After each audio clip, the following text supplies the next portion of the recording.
কেউ তো ঠিক জানি আছে, না, আপনি আপনি বলেন যেহেতু না। দাম বলতে বলছেন, তো আমি এবার ভাই দামাদামি পছন্দ করি না। আমি একদমই জিনিস কিনি। আমি যে দাম বলবো ভাই, এর থেকে বেশি হলে আমি ভাই জিনিস নেব না। আমি দাম বলবো, আপনার মন চাইলে আমাকে দিবেন, না হলে ভাই আপনার জিনিস রেখে দেবেন, আমি অন্য দোকানে যাই। আবার এরকম সিস্টেম আমি শুরু করবো। এই যে জুতাগুলো একটু বাড়ানো আছে, এটা 2 কালারের শার্ট হয়েছে।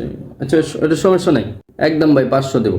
আচ্ছা ঠিক আছে স্যার, দেন 500 দেন, সমস্যা নেই, একটু লস দিয়ে দিলাম আপনাকে, দেন। আর বোধহয় গেছে জিনিস কিনে কি আমি ঠকে গেলাম নাকি?